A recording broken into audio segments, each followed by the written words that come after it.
नमस्कार Malkangiri talkies YouTube channel रे आपण मानकु स्वागत जनाऊँ। आज एक नुआ टॉपिक नहीं कि आछि जहा कि सिझिमाली पई लडुथुवा एक नारीर संघर्षर कथा कहिबा जे कि निजर जल जंगल जमीन बंचेया पई निजर जीविका बंचेया पई जे लडुचंती सरकार ओबा कंपनी सहित ताकू आज कुभलिया भाबरे मिथ्या मोकदमा लगेई कि जेल पठा जाउछि आउ 7 मास धरिकी जेल काटुचंती। से भलिया नारी आज से सिझिमाली अंचल जेतिकी गाँव अच्छी आमर कंटामाल हो माली पदर हो कुटुरमाली हो एमती अनेक गुड़ाए गाँ अच्छी से गाँव रो महिला मानकर बा से गाँ बासी मानकर गोटे स्वर रे एई नारंग देई को स्वर रे शुभुची जे निजर बिटा माटी छाड़ू नहीं निजर जल जंगल जमीन को छाड़ू नहीं आमर जो जुग जुग धरी बसवास करी आसुचंती से बिटा माटी आमे केमिति छाड़ू तांकर एक संघर्षर कहानी आमर ए 2026 रे देखा मिलूँ। आसतु तांको सहित कथा जुहा दीदी कौन जेल जाइए आउ केबे भी आपनकर केस चली तो से विषय किछु कहंता आपन। मो नाम नारिंदेई माझी सागबारी ग्राम सुंगेर पंचायत काशीपुर ब्लॉक। मते अगस्त 2 रे नहीं तिले दीदी मो बहु डेलीवरी तिला मु सुंगेर मेडिकल को नहीं दीदी सुंगेर मेडिकल नेलारू मते ट्रीटमेंट नेले नहीं काशीपुर नहीं कहले तापरे हौ ठीक अच्छे कहले तापरे से लोग काशीपुर नहीं गले काशीपुर नेलारू भी मेडिकल नेली तापरे से काशीपुर मैडम मन भी कहले जे काशीपुर ट्रीटमेंट नेले नहीं तापरे रायगड़ा नहीं कहले हौ ठीक अच्छे ताहले ने भी बोले कि आउ डायरेक्ट बुलेरो बाड़ा करके ना रायगड़ा मेडिकल को राति 3 थारे नहीं गली पूरा सकाल 4टा हेलारू मेडिकल जॉइनिंग कली सकाल 6टा 16 रे नाती जन्म हैला टिफिन खाई कि आउरी भीतर रूम रे मु थिली पुलिस प्रशासन की लागी भितरे मते जणा नाही सिझिमाली आंदोलन पाई आका एंती संग्रामी करूच एंती रास्ता घाट ट्राई करूच एमती तमे आंदोलन करूच बोली कि से माने मते केस देइतिले केस देले आउरी मो पुलिस आसबे बोली भी मते जणा नतिला मु गली तापरे रूम रे बसतिले से मेडिकल नर्स को धरि कि आइले से नर्स आइला तो नारिंग दे कि बोला को हां मैम कहली म कोन पय पछारुचन बोली मु भाबली दीदी तापरे बाहर को बाहरला परे हाँ टिके रो कहले टिके रो कर कई कि मते कहला तापरे से माने से नर्स जाई कि पुलिस को कहला हां से आका बोली कि से आका बोली कहला आउ तरे आसी कि हां नारिंग दे टिके आस बोली मते डाकले से नर्स आसी कि तापरे हां बोली मु आउ गोटे रूम को बाहरला परे मते दुई साइड डेना धरले लेडीज मन आसतिले तापरे जेंट्स मन आसतिले सब आसिकी मते नाई कि पूरा गिरफ कर देले गिरफ करी मते डायरेक्ट थाना को नहीं गले दीदी तापरे आउ बड़ पु आसला थाना को आसी कर कहला जे माँ को छाड़ी दियो तो माँ को आमे छाड़बुनी तो मैं आंदोलन करुची तो मैं संग्रामी करुची रास्ता घाट ट्राई करुची आउ ए गाँ गली लोक डाकिकी एमती रास्ता घाट ट्राई करुची तो माँ को आम कौन पाई छाड़बू एमती कहले थाना पुलिस कहला रायगड़ा मेडिकल नहीं कि ना से मैंने लेखापड़ा कले लेखापड़ा करी आउ काशीपुर कोर्ट को आनले कोर्ट को आउ मजिस्ट्रेट पाखे नहीं आउ सब लेखापड़ा कले कोर्ट पार कले संध्या 4टा सुधरे मते जेल को नेले मु 7 मास जेल तिली दीदी बहुत कष्ट सही कि मु जेल तिली किंतु मते माँ माटी पाई मते ए दफा लगई कर 6टा केस देले दीदी मु कोन भूल करतिली चोरी करतिली ना काकू मर्डर करतिली ना कागरे जाई डकायत करतिली ना मते 6टा 7टा केस दे कि मते 7 मास ये जेल को रखले दीदी मो बहु डिलीवरी पेशेंट तिला सेटा ही मते कष्ट लागला दीदी मके बाकी दिन को जगह रे जदी बाटरे की गाटरे की घरे आसी के मते नहीं तिले भी मते सेति दुख करे न तांते पुनी एले मो स्वामी के भी से दिन नेबार तिला एबे पर्यंत मोर स्वामी नारे आरी नन वारेट आसी ताकू घरे आसिकी पुलिस परस आसिकी 2 दिन आसले मो स्वामी को खोजे आसले तापरे मते खोजले मो बहु को दमक दे कर चली गले हाँ तो सासू को बार करे तो ससुर को बार करे कोटी लुचै के रखिछु एमती पुलिस परस आसिकी की कारण तिला घरे आसिकी पाद मांडबा पाई जूता पिंदी के मो घरे कोन पाई आसले कौन भूल करतिले दीदी ए 2 दिन लागी आसले मो घरे पुलिस पसले कितना केस लागछि दीदी आपन 6टा केस अछि दीदी एबे पर्यंत आउरी जेल रो बाहरली सेते बेले आउ कुटे केस देइचंती बोली कहचंती मु से केसटा मात्र बाहरी नहीं था किंतु एबे जे मु जेल रे तिली 6टा केस अछि मोर केस चलीछि किंतु केस सरी नहीं था कौन केस देइचंती दीदी गुटे महावादी बोली केस गुटे ये क्रिमिनाल बोली नक्सलाइट बोली कौन मारपीट झगड़ा जाटी एमती ताना चुपल गंडगोल करुच एमती रास्ता घाट पुलिस परस को टांगी टंगिया देखुच सुरी कांडा धरुच एमती तो केस देइचंती से माने आमे कौन आमे आदिवासी निरलोक दीदी आमे टंगिया धरी कर जंगले बुलबा लोग आमे डंगर टिकरा करी खावा लोग डंगर टिकरा आमे चाष बास नहीं करी कहले आमे ए सिजमाली जदि नहीं जिबे बोले आमे कोठी जाई कर को जगह हमको रखबे दीदी एते ही 50-60 घर गार लोक को जगह नहीं कर रखबे आमर आमे से ना एबे आमर हाथ गोड़ सौले सपर अछि आमर नाती पुती जदि एबे से मन को जगह जाई कर से माने हमको मरबा पर्यंत से माने चाकरी देबे कि से माने हमको टंका देबे कि दीदी 1500 टंका रे आमे बिक्री ही कर आमे कोन एते आम भिटा माटी को छाड़ी देबु कि सेटा पाई आमे एम सिजमाली मा माटी को आमे छाड़ी देबा नाही किंतु आमे मरबा से ना आम लड़ाई करबा आउ केबे आमे सिजमाली को छाड़बा नाही हमको तो बिना कारण रे बिना दोष रे हमको पल्स केस लगे कि हमको पुलिस प्रशासन के हमको उठे नौचन घर घर आसी करी केन बाटर देखले गाटर देखले उठे नहीं कि हमको 7 मास 8 मास काको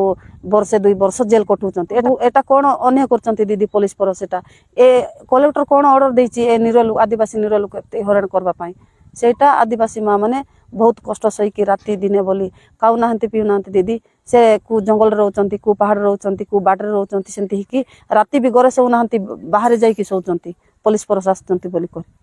जतके हमके दुख पड़ला दीदी सेते बेला हमको के भी एते 4 वर्ष का लड़लु के नेता आसी नहीं केन मंत्री आसी नहीं कलेक्टर तो बिक्री ही जाइचन दीदी हाँ आउ कलेक्टर कौन हमके साहाଯ୍य करबे हमको सरकार नहीं हमको पुलिस नहीं हमको के नेता नहीं मंत्री नहीं आमे काई कि से आदिवासी निर लोक से साहाଯ୍य करूनी से मोहन माझी के एते विपद पड़ला सेते बेले विपद पाकरी टिके चिड़ा ही पाले रे मोहन माझी आमे लड़ेबु दीदी जे नेता मंत्री नहीं आइले भी आमे आदिवासी लोग आमे एमती लड़बु आका मा माटी पाई छाड़बु नहीं जहाँ तो आमे बिना कारण जेल कटलु दीदी 7 मास 8 मास आ कहीं के आमे बिठा माटी को छाड़ी देबु छाड़बु नहीं जहाँ मरीबु से ना आमे डरिबु नहीं आगो को जीबु आमे लड़िबु मोर ना हैला दीदी लक्ष्मी माझी गाँ तोलाम पदर सिजमाली पाई तो जोगड़ा जाटी हेले संध्याने आरी आसिकिना ए केतेटा पुलिस सबु तो आसले आरी घर मने भांगी भांगी कपाट मन भांगी भांगी तो नहीं गले राति सोइला बेले उठे उठे नहीं गले आरी केते लोग बाहर तिला लोग के भी एंता गिची नहीं जाई चंती आई 22 जून अच्छा तो टोटल मिसिकी ना 22 लोग पिला जिला टिके भाभी कोर कांदबा आर हेले भी हेउ आमे जेंता करबी रोइबा मा माटी पाई तो आसीचु आमे कांदबा नाई किछि नाई बोला आमे आ टिके भाबुतिलु हेंता माने केते दिन रहिलो आमे हेला 1.5 मास दीदी 1.5 मास हमको से सिजी मालिक को माँ माटी को लड़बा के पुलिस प्रशासन राति आसिकिना 3 बजे आसिकिना कपाट भांगी घर भांगी आमन को गिचाटना कर नहीं करी जेल रखले हमर बिना दोषी नेलोन आमे का के मारी नहीं हुरी नहीं बिना सुकर लोक आमे केनेलोन आमे माँ माटी पाया का सिजी माली पाया का लड़ुचु हमर माँ माटी पाए जीवन देबु चढ़बू नहीं लड़बू 3 बजे कपाड़ के बांगी दी करी मुई तो बाहरी कर पलेली 2 तोर लुसी गली आरी आर बाहर ली आरी उबी तिली दुआरे कि बेले तोर ना कौन रे बोला मोर ना एना दीदी बोला साल तोर ना भी अच्छे सेती बोला के हाँ जीवा दीदी मुई डरबार नहीं मुई माटी मा पाई मुई नाई डरे बोली आर सेती नेले दीदी अरे तमे काहे टाका आसीचो रे बोला के नहीं आमे मा माटी पाई आसीचु एबे तमे जेल ने अछो छाड़बो कि लड़बो बोला कि नहीं आमे जेल ने तो आसलु आमे लड़बू आका बोलू भाबुचु बिना दोषी रे तमे जाइचु जेल आमे चढ़बू नहीं दीदी माँ माटी के लड़बू तो लड़बू मरबा जाए मरले मरुची ना आमे चढ़बू नहीं माँ माटी हेंता आमे भाबुचु कौन देबे दीदी से मने एबे से बक्साइट नहीं जीवे आर से 1500 टंका देबे कि नहीं मास को सेटा आमे कौन करिबा 1500 टंका आमे केते दिन काइबा ए पाठ पढ़ितेले से चाकरी करिबू से पाठ न पढ़ला लोग केमती चाकरी करिबे समस्त के तो चाकरी दिया जीव नहीं अन्य लोग भी पाठ पढ़ी करे आसी करे ने चाकरी करिबे आमे तो साइट ने रही जीवू केते हरियाणा रही जीवू तो 1947 मसीहा अगस्ट 15 तारिख दिन आम देश स्वाधीन है एथिपाई बहुत वीर पुरुष माने बलिदान देइछंती से बलिदान मध्य आम आदिवासी मानकर मध्य बलिदान रही जो मानकर ना भगवान बिरसा मुंडा लक्ष्मण नायक तामादरा एमिति अनेक वीर पुरुष माने अछंती जो माने कि निज माटी पाई निज देश पाई निज देशर लोक मानक पाई तांकर सारा जीवन को इंग्रेज मानक सहित लड़िकी बा संग्राम करिके देश को स्वाधीन आनिथिले ଆମେ ତାଙ୍କ ଯୋଗୁଁ ଆଜି ସ୍ୱାଧୀନ ଭାବରେ ଏ ଦେଶରେ ଭାରତବର୍ଷରେ ବଞ୍ଚୁଛୁ। କିନ୍ତୁ ଆଦିବାସୀମାନଙ୍କ ପାଇଁ ସ୍ୱାଧୀନ ପରେ ମଧ୍ୟ 2026ରେ ସେଇ ଇଂରେଜମାନଙ୍କର ଶାସନ ଚାଲିଛି ବୋଲି କହିଲେ ଅତ୍ୟୁକ୍ତି ହେବ ନାହିଁ। କିନ୍ତୁ ଅନ୍ୟପଟେ ଦେଖିବା 2026 କଥା ଆମେ କହିବା, ଆଦିବାସୀ ଲୋକଙ୍କୁ ଯେଉଁ ଭଳିଆ ଭାବରେ ଦମନ କରାଯାଉଛି ବା ଦମନ ଲୀଳା କାର୍ଯ୍ୟକ୍ରମ ଚାଲିଛି, ଆପଣମାନେ ଜାଣିଛନ୍ତି ବିଭିନ୍ନ ଗଣମାଧ୍ୟମରେ ପ୍ରକାଶ ପାଇଛି ଯେ ରାୟଗଡ଼ା ଆଉ କଳାହାଣ୍ଡି ବର୍ଡରରେ ଯେଉଁ ସିଝିମାଳି ଅଛି, ସେଇ ସିଝିମାଳିରେ ଯେଉଁ ଆଦିବାସୀମାନେ ବସବାସ କରୁଛନ୍ତି ସେମାନଙ୍କୁ କେମିତି ଦମନ କରାଯାଉଛି। କାହିଁକି ନା ଏ ଦେଶର ଉନ୍ନତି ପାଇଁ, ଏ ଦେଶର ଲୋକଙ୍କର ଡେଭଲପମେଣ୍ଟ ପାଇଁ, ଏ ଦେଶର ଲୋକମାନଙ୍କର ଆର୍ଥିକ ସ୍ଥିତି କେମିତି ସୁଦୃଢ଼ ହେବ, ଏ ଭାରତବର୍ଷର ଲୋକମାନଙ୍କର ଡେଭଲପମେଣ୍ଟ କରିବାର ଯେଉଁ ଚିନ୍ତାଧାରା ଅଛି ତାହା କେବଳ ମାଇନିଂ କରିବା ଦ୍ୱାରା ହିଁ ଡେଭଲପ ହେଇପାରେ ବୋଲି ଅନେକ ଲୋକଙ୍କର ଚିନ୍ତାଧାରା ରହିଛି। ଆପଣମାନେ ତ ଜାଣିଛନ୍ତି ରାୟଗଡ଼ା ଓ କଳାହାଣ୍ଡି ବର୍ଡରରେ ଯେଉଁ ପ୍ରକାର ଆଦିବାସୀମାନଙ୍କର ଦମନ ଲୀଳା ଚାଲିଛି, ଯେଉଁଟାକି କଣ୍ଟାମାଳ ଗ୍ରାମରେ ମିସଫାୟାରିଂ କରିବା, ଆଉ ଟିୟର ଗ୍ୟାସ୍ ପକାଇବା, ଆଉ ଘରକୁ ଚପେଇ ଦେବା। କିନ୍ତୁ ଅନ୍ୟପଟେ ଦେଖିବା ସେ ଏରିଆରେ ଯେଉଁ ସିଝିମାଳି କଥା କହୁଛନ୍ତି, ସେ ସିଝିମାଳି ପାହାଡ଼ ଏକ ଆଦିବାସୀମାନଙ୍କ ପାଇଁ ଏକ ପାହାଡ଼ ନୁହେଁ। କାରଣ ସେଇ ଯେଉଁ ସିଝିମାଳି ଉପରେ ଦୁଇଟା ଗାଁ ଅଛି, ମାଳିପଦର ଆଉ ସିଝିମାଳି ବୋଲି ଦୁଇଟା ଗାଁ ଅଛି, ତାଇରେ ମିନିମମ୍ 60 ଘର ରହିଛି। ସେମାନେ ଆଦିମ କାଳରୁ ସେଇ ପାହାଡ଼ ଉପରେ ବସବାସ କରିକି ଆସୁଛନ୍ତି। ସମୟକ୍ରମେ କମ୍ପାନୀର ନଜର ସେଇ ସିଝିମାଳି ଉପରେ ପଡ଼ିଲା, ଯେଉଁଥିରେ କି ବକ୍ସାଇଟ୍ ମାଇନିଂ ଅଛି। 2023ରେ ବିଜେଡ଼ି ସରକାର ଥିଲା ଓଡ଼ିଶାରେ, ତ ସିଏ ବେଦାନ୍ତକୁ ଲିଜ୍ ଦେଇଛି। କିନ୍ତୁ 2026ରେ ବିଜେପି ସରକାର ଆସିଛି, ତାକୁ ସେ ସ୍ପିଡରେ କାର୍ଯ୍ୟକାରୀ କରୁଛି। କିନ୍ତୁ ଆଦିବାସୀମାନଙ୍କ ପାଇଁ ସେ ଏରିଆରେ ଆଦିବାସୀମାନଙ୍କର ଡେଭଲପମେଣ୍ଟ ନାଁରେ ଯଦି ବେଦାନ୍ତକୁ ଦେଇଦେବା, ଆମର ସରକାରର ଚିନ୍ତା ଅଛି ସେ ଯେହେତୁ ସେଠି ସିଝିମାଳିରେ ବକ୍ସାଇଟ୍ ଭରପୁରରେ ରହିଛି, ତ ସେଗୁଡ଼ାକ ବେଦାନ୍ତକୁ ବା ଯେକୌଣସି କମ୍ପାନୀକୁ ଦେଲେ ସେଇ ଏରିଆର ଡେଭଲପମେଣ୍ଟ ହେଇପାରିବ, ସେଇ ଏରିଆର ଲୋକମାନଙ୍କର ଉନ୍ନତି ହେଇପାରିବ। ଶିକ୍ଷା କ୍ଷେତ୍ରରେ ହେଉ, ସ୍ୱାସ୍ଥ୍ୟ କ୍ଷେତ୍ରରେ ହେଉ, ରାସ୍ତାଘାଟରେ ହେଉ, ସବୁ କ୍ଷେତ୍ରରେ ହୁଏତ ଡେଭଲପମେଣ୍ଟ ହେଇପାରିବ ବୋଲି ସରକାର ଯେଉଁ ଚିନ୍ତାଧାରା ଥିଲା, ସେଥିପାଇଁ ହୁଏତ ସେ ସିଝିମାଳିକୁ କମ୍ପାନୀକୁ ଦିଆଯାଇଛି। ମୁଁ ଗୋଟେ ପ୍ରଶ୍ନ ଏଠି ରଖିବାକୁ ଚାହେଁ, ଯଦି କେବଳ କମ୍ପାନୀ ଗଲେ ହିଁ ସେଇ ଜାଗାରେ ଡେଭଲପମେଣ୍ଟ କରିପାରିବ, ତାହେଲେ ଏଠି ସରକାରର କାମ କ'ଣ? ଏ ଦେଶରେ ସରକାର କରିବାର ଉଦ୍ଦେଶ୍ୟ କ'ଣ? ଅବଶ୍ୟ ଦେଶର ଉନ୍ନତି ପାଇଁ, ଡେଭଲପମେଣ୍ଟ ପାଇଁ ପଇସା ନିହାତି ଦରକାର, କିନ୍ତୁ ସିଷ୍ଟମାଟିକ୍ କଲେ ହୁଏତ ଭଲ ହୋଇପାରିଥାନ୍ତା। ନାରଙ୍ଗ ଦେଇ ଏକ ଜଣେ ମହିଳା ନୁହଁ ଯିଏକି ଜଳଜଙ୍ଗଲ ଜମିନ ପାଇଁ ଲଢ଼ୁଥିବାର ଅନେକ ଆଦିବାସୀ ମହିଳାଙ୍କର ଏକ ସ୍ୱର ପାଲଟି ଯାଇଛି ଆଜି। ସିଝିମାଳି ପାହାଡ଼କୁ ବଞ୍ଚାଇବା ପାଇଁ ଗ୍ରାମସଭା ହେଉ, ଛୋଟ ଛୋଟ ଆନ୍ଦୋଳନ ହେଉ ବା ସରକାରକୁ ପ୍ରତିବାଦ କରିବାକୁ ଆଗକୁ ଆସିଛି। ସେ ସିଝିମାଳି ତାଙ୍କ ପାଇଁ କେବଳ ପାହାଡ଼ ନୁହେଁ, ତାଙ୍କର ଜୀବନ ଜୀବିକା ଆଉ ତାଙ୍କର ସେଇ ପାହାଡ଼ ଏକ ସଂସ୍କୃତିର ଆସ୍ଥା, ଏକ ସଂସ୍କୃତିର ରକ୍ଷା ପାଇଁ ସେ ଆଜି ଲଢ଼ୁଛି। କିନ୍ତୁ ଯେତେବେଳେ ଲୋକମାନେ ନିଜର ହକ୍ ଅଧିକାର କଥା କହିବାକୁ ପ୍ରୟାସ କରନ୍ତି, ସେତେବେଳେ ସେମାନଙ୍କୁ ଚୁପ୍ କରିବାକୁ ସରକାର ପ୍ରୟାସ କରୁଛି। ନାରଙ୍ଗ ଦେଇ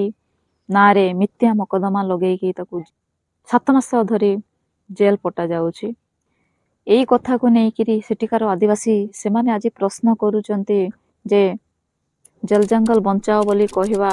କ'ଣ ଅପରାଧ କି? ତେବେ ନିଜ ମାଟିକୁ ଭଲ ପାଇବା କେତେ ଭୁଲ? ସିଝିମାଳି କଥା ଯଦି ଆମେ କହିବା, ସେ କେବଳ ସରକାରଙ୍କୁ ଭିକ୍ଷା ମାଗୁନାହାନ୍ତି, ତାଙ୍କର ହକ୍ ଅଧିକାର କଥା କହୁଛନ୍ତି, ଯେଉଁଟାକି ସମ୍ବିଧାନରେ ଲେଖା ଅଛି। ଆଦିବାସୀମାନଙ୍କର ସୁରକ୍ଷା କଥା ହଉ, ତାଙ୍କର ଜମି ହଡ଼ପ କଥା ହଉ, ଜଙ୍ଗଲ ଜମିନର ସୁରକ୍ଷା କଥା ହଉ, ତାଙ୍କର ଅଧିକାର ଦେଇଛି ସମ୍ବିଧାନ। ଆପଣମାନେ ତ ଜାଣିଛନ୍ତି ପଞ୍ଚମ ଅନୁସୂଚିତ ଅଞ୍ଚଳ, ଯେଉଁଠିକି 5th ସେଡ୍ୟୁଲ ବୋଲି କହିଲେ ଯେଉଁ ଅଞ୍ଚଳ ଗୁଡ଼ାକ ଆଦିବାସୀ ବହୁଳ ଅଞ୍ଚଳ। ଆମ ଓଡ଼ିଶାରେ ମିନିମମ୍ 12ରୁ 13 5th ସେଡ୍ୟୁଲ ଡିଷ୍ଟ୍ରିକ୍ଟସ୍ ରହିଛି। ସେଥିରେ ମଧ୍ୟ ରାୟଗଡ଼ା ଯାଉଛି, ମାଲକାନଗିରି ଯାଉଛି, କୋରାପୁଟ, କଳାହାଣ୍ଡି, ଗଜପତି, ଏମିତି ମୟୂରଭଞ୍ଜ ଅନେକ ଡିଷ୍ଟ୍ରିକ୍ଟ ଯାଉଛି। ଯେଉଁ ଏରିଆ 5th ସେଡ୍ୟୁଲ ଅଧୀନସ୍ଥ ସେ ଏରିଆରେ ପେସା ଆକ୍ଟ ମଧ୍ୟ ଅଛି। ଆଦିବାସୀମାନଙ୍କର ଜଙ୍ଗଲ ଜମିନ ଉପରେ ବା ଜମିକୁ କିଏ ଅଣ ଆଦିବାସୀ ନ ନିଅନ୍ତୁ, ଏସବୁକୁ ଆଦିବାସୀମାନଙ୍କର ଜଙ୍ଗଲ ଜମିନର ସୁରକ୍ଷା ପାଇଁ ପେସା ଆକ୍ଟ 1996ରେ ହେଇଛି। ସରକାର ଆଜି ତାକୁ ଉଲ୍ଲଂଘନ କରିବାର ଦେଖାଯାଉଛି। ଆଜି ସେଇ ପେସା ଆକ୍ଟ 1996ରେ ଯେଉଁ ଆଦିବାସୀମାନଙ୍କୁ ହକ୍ ଦେଇଛି, ଏତେ ପାୱାର ଦେଇଛି ପେସା ଆକ୍ଟ, ତାକୁ ଆଜି ଉଲ୍ଲଂଘନ କରାଯାଉଛି। ଏହା କେତେ ଦୂର ଠିକ୍? ଫରେଷ୍ଟ ରାଇଟ୍ସ ଆକ୍ଟ ମଧ୍ୟ ଅଛି 2006, ଯେଉଁଟାକି ଆଦିବାସୀ ବହୁଳ ଏରିଆରେ ଯେଉଁ ପାହାଡ଼ ଗୁଡ଼ାକ ଅଛି, ଯେଉଁ ମାଇନିଂ ଏରିଆ ଅଛି, ଯେଉଁ ଜଙ୍ଗଲ ଜମିନ ଅଛି, ସେଗୁଡ଼ାକ କେମିତି ଗୋଷ୍ଠୀଗତ ପଟା ହେବ, ବ୍ୟକ୍ତିଗତ ପଟା ହେବ, ଏଇଟା ସରକାରର କାମ ଥିଲା। ଯଦି ସମ୍ବିଧାନରେ ଲେଖା ଅଛି, ଏଠି ଉଲ୍ଟା କରାଯାଉଛି। ଜଣେ ଜିଲ୍ଲା ଅଧିକାରୀ ଆସିକି କହୁଛନ୍ତି ଯେ ପଟା ଦେଖାଅ। ୟାଠୁ ଆଉ ଲଜ୍ଜାଜନକ କଥା ଆଉ କ'ଣ ହେଇପାରେ? ତାର କାମ ଥିଲା 5th ସେଡ୍ୟୁଲ ଏରିଆରେ ଡିଷ୍ଟ୍ରିକ୍ଟରେ ଆଦିବାସୀମାନଙ୍କର ଫରେଷ୍ଟ ଆକ୍ଟ ଅନୁସାରେ ପଟା ଦେବା କଥା। ଏସବୁ ତାଙ୍କର ଦାୟିତ୍ୱ ଥିଲା ପଟା ଦେବା ପାଇଁ। କିନ୍ତୁ ଉଲ୍ଟା ଆସିକି ଆଦିବାସୀମାନଙ୍କୁ ପଚରାଯାଉଛି ପଟା ଦେଖାଅ, ପଟା ଦେଖାଅ, ତମର ସିଝିମାଳି କି, ତମର ପଟା ଅଛି କି ସିଝିମାଳିର? ବୋଲେ ଏଇଟା କେତେ ଦୂର ଠିକ୍? ଆଦିବାସୀମାନଙ୍କୁ ଆୱାରନେସ୍ କେମିତି କରେଇବେ, ତାଙ୍କର ଜଙ୍ଗଲ ଜମିନ କଥା କେମିତି ଆଦିବାସୀ ଲୋକମାନେ କେମିତି ଜାଣିବେ? ଏହା ସରକାରର ଦାୟିତ୍ୱ ଥିଲା, ତାଙ୍କର ସୁରକ୍ଷା ଦେବା କଥା। ସରକାର ବିଭିନ୍ନ ପ୍ରକାର ଯୋଜନା ଗୁଡ଼ାକ ଲୋକଙ୍କର ଡେଭଲପମେଣ୍ଟ ପାଇଁ, ଲୋକଙ୍କର ଉନ୍ନତି ପାଇଁ କରାହେଉଛି। 5th ସେଡ୍ୟୁଲ କଥା ଯେଉଁ କୁହାହେଉଛି, ପେସା ଆକ୍ଟ କଥା କୁହାହେଉଛି, ଯେଉଁ ଫରେଷ୍ଟ ରାଇଟ୍ସ ଆକ୍ଟ କଥା କୁହାହେଉଛି, ସେଗୁଡ଼ାକ କାହିଁକି ଆୱାରନେସ୍ କରୁନାହାନ୍ତି? ଆଦିବାସୀମାନଙ୍କର ଜଙ୍ଗଲ ଜମିନ ହିଁ ତାଙ୍କର ଆସ୍ଥା, ପରିଚିତ। ଆପଣମାନେ ତ ଜାଣିଛନ୍ତି ଆଦିବାସୀମାନେ ନେଚରକୁ ପୂଜା କରନ୍ତି। ଗଛ ହଉ, ପଥର ହଉ, ତ ସେ ଜିନିଷ ତାଙ୍କ ପାଖରେ ଆସ୍ଥା ଗୋଟେ ଯୋଡ଼ିକି ରହିଛି, ସେଗୁଡ଼ାକ ସୁରକ୍ଷା ଦେବା ଏହା ସରକାରର କାମ ଥିଲା। କିନ୍ତୁ ଏଠି ପୁରା ଉଲ୍ଟା କରାଯାଉଛି। ଏତେ ସବୁ ଅଧିକାର ସମ୍ବିଧାନରେ ଥାଇକିରି ମଧ୍ୟ ଆଜି ଆଦିବାସୀ ହତାଶ। ଏହାର ମୂଳ କାରଣ ହେଉଛି ସରକାରର। ଯେଉଁମାନେ ବି ସମ୍ବିଧାନର କଥା ଟିକିନିକି ଜାଣିଛନ୍ତି ବା ଖଣ୍ଡିଆ କାବରେ ଜାଣିଛନ୍ତି, ସେମାନେ ଆଜି ସାମ୍ବିଧାନିକ କଥା ଯେଉଁମାନେ କହୁଛନ୍ତି ଜଙ୍ଗଲ ଜମିନ କଥା ସୁରକ୍ଷା ପାଇଁ, ସେମାନଙ୍କୁ ଆଜିକି ଚୁପ୍ କରେଇ ଯାଇକି ମିଥ୍ୟା ମକଦ୍ଦମା ଲଗେଇକି ଆଜି ଜେଲକୁ ପଠାଯାଉଛି। ଜଣଙ୍କ ନାଁରେ 6-7ଟା କେସ୍ ଲଗେଇକି ଜେଲକୁ ପଠାଯାଉଛି, ତାକି ସେ ଆଉ କେମିତି ଆଉ ଆନ୍ଦୋଳନ ନ କରନ୍ତୁ କି ସାମ୍ବିଧାନିକ କଥା ନ ଉଠାନ୍ତୁ ସରକାରକୁ। ଏ କେତେ ବଡ଼ କଥା ଏଇଟା। ପେସା ଆକ୍ଟ ଡାଇରେକ୍ଟଲି କହୁଛି ଯେ ଗ୍ରାମ ସଭା ବିନା ଅନୁମତିରେ ଯେକୌଣସି ସରକାରୀ କାମ ବା ପ୍ରକଳ୍ପ କରାଯାଇପାରିବ ନାହିଁ। 5th ସେଡ୍ୟୁଲ ଏରିଆରେ କେବଳ ରାଷ୍ଟ୍ରପତି ଆଉ ଗଭର୍ଣ୍ଣରର ଶାସନ ଚାଲେ। ଏଠି କଲେକ୍ଟର କି ଯେକୌଣସି ଚିଫ୍ ମିନିଷ୍ଟରର ଶାସନ ଚାଲେ ନାହିଁ। ମାନେ ଏତେ ତାକତ ଅଛି ଗ୍ରାମ ସଭାର। ଗ୍ରାମ ସଭା ଯଦି ଚାହିଁବ ଏ ଏରିଆର ଯେତିକି ବିଜନେସ୍, ବଡ଼ ବଡ଼ ବିଜନେସ୍ ହଉ, ସବୁ ତାଙ୍କ ଅଣ୍ଡରରେ ରହିବ। ସେ ଚାହିଁଲେ ଲିଜ୍ ଦେଇପାରିବ, ସେ ନ ଚାହିଁଲେ ଲିଜ୍ ଦେଇପାରିବନି। ଏତେ ତାକତ ଅଛି। ତାପରେ ବି ଯଦି ସରକାର ଏତେ ଅବମାନନା, ଆଦିବାସୀମାନଙ୍କ ପାଇଁ ଏତେ ଅତ୍ୟାଚାର, ଆଜି ଆଦିବାସୀମାନେ କାହା ପାଖକୁ ଯିବେ ତାଙ୍କର ଦୁଃଖ ଜଣେଇବା ପାଇଁ? ଆପଣ ଦେଖୁଛନ୍ତି ସିଝିମାଳିରେ ବିଭିନ୍ନ ପ୍ରକାର ନେତାମାନେ ଆସୁଛନ୍ତି, କିନ୍ତୁ କିଏ ବି ତାର ସଲ୍ୟୁସନ୍ କହୁନାହାନ୍ତି। କାହା ହାତରେ ନାହିଁ। କମ୍ପାନୀକୁ ବିରୋଧ କରୁନାହାନ୍ତି, ରାସ୍ତାକୁ ବିରୋଧ କରୁନାହାନ୍ତି। ଆଜି ଦେଖୁଛନ୍ତି ରେଡମଣ୍ଡ ଫଣ୍ଡ ଯେଉଁ ନାଲକର, ତାଙ୍କର ଦୁର୍ଦ୍ଦଶା କ'ଣ? ଯେଉଁ ତାଙ୍କୁ ବି ତ କୁହା ହେଇଥିଲା ସେମିତି ସେଇ ନାଲକୋ ଆସିଲେ ସେ ଏରିଆର ଡେଭଲପମେଣ୍ଟ ହବ, ସେ ଏରିଆର ଲୋକ ରୋଜଗାର ପାଇପାରିବେ, ଦାଦନ କଟିବାକୁ ଯିବେନି। ସେଇ କମ୍ପାନୀର CSR ଫଣ୍ଡ ମାଧ୍ୟମରେ ସେଠିକାର ହସ୍ପିଟାଲ ବନା ହବ, ସେଠିକାର ଲୋକମାନଙ୍କର ସେ ଏରିଆର ଲୋକମାନଙ୍କର ସ୍ୱାସ୍ଥ୍ୟ ସୁବିଧା ଯୋଗାଇ ଦିଆଯିବ, ଶିକ୍ଷା କ୍ଷେତ୍ରକୁ ଆଗକୁ ନିଆହବ ବା ଶିକ୍ଷା ଫେସିଲିଟି ଦିଆହବ। କାହିଁ ଆପଣ ନିଜେ ଦେଖି ପାରୁଛନ୍ତି ନାଲକୋ ରେଡମୋଡ ଫଣ୍ଡର ଅବସ୍ଥା କ'ଣ ଏବେ। ତ ଏସବୁ ଜିନିଷ ଦେଖିଲା ପରେ କେଉଁ ଆଦିବାସୀ ଚାହିଁବ ନିଜ ଏରିଆକୁ ବିଟାମାଟିକୁ ଛାଡ଼ିକି ଦେଶର ଉନ୍ନତି ପାଇଁ ସାକ୍ରିଫାଇସ୍ କରିବେ।